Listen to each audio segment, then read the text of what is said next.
Joe கிச்சனில் இன்றைக்கி special rava pakoda. ஒரு கிறிஸ்பியான ரவா பக்கோடா. சிம்பிளான ரெசிபி தான் நான் கொடுத்துருக்கிறது. இது வந்து நல்ல ஒரு ஈவினிங் ஸ்நாக்காக இருக்கும். கண்டிப்பாக வீட்டில் இருக்கிற இன்க்ரீடியன்ட்ஸ் வச்சே நம்ம இது வந்து செஞ்சிடலாம்.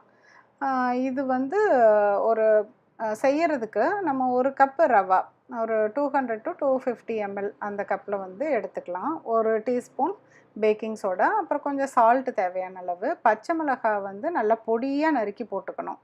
அதுக்கப்புறமேலு கொஞ்சம் கொத்தமல்லி தழையும் கொஞ்சம் நிறையா போட்டுக்கலாம். புதினா வேணுனா கூட கொஞ்சம் ஆட் பண்ணிக்கலாம். நான் கொத்தமல்லி தழை மட்டும்தான் இன்றைக்கி இதில் போடுறேன்.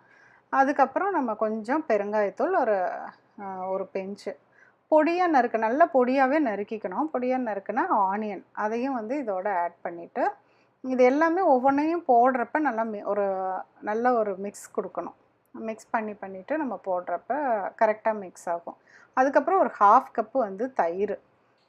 தயிர் இதெல்லாம் போட்டு சேர்த்துறப்ப நம்மளுக்கு அது ஒரு சாஃப்டான ஒரு இது கொடுக்கும். சோடா போடுறனால நல்லா அந்த கிறிஸ்பியாகவும் இருக்கும். அப்புறம் தேவையான அளவு தண்ணி. இப்போ இதை வந்து தண்ணி வந்து கொஞ்சம் கொஞ்சமாக ஊற்றி கலக்கிக்கங்க. இது கட்டியெல்லாம் பிடிக்காது, ரவை தானே, அதனால் வந்து கட்டியெல்லாம் பிடிக்காது. இப்போ நல்லா தயிரும் தண்ணியெல்லாம் போட்டு மிக்ஸ் பண்ணோன்னா இந்த பதத்துக்கு வந்துடும். அதாவது நம்ம இட்லி மாவை விட நல்லா வந்து திக்காக இருக்கிற மாதிரி நம்ம எடுத்துகிட்டு போடுற மாதிரி இருக்கணும்.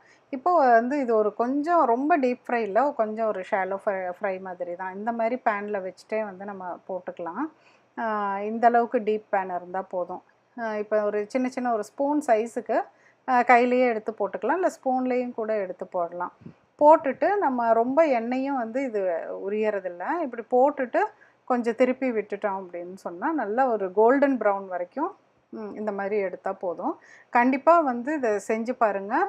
உங்கள் ஃபீட்பேக் வந்து கமெண்ட் பாக்ஸில் சொல்லுங்கள்.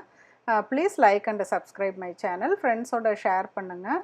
மீண்டும் ஒரு புதிய ரெசிபியோடு உங்களை சீக்கிரம் மீட் பண்ணுறேன். தேங்க்யூ.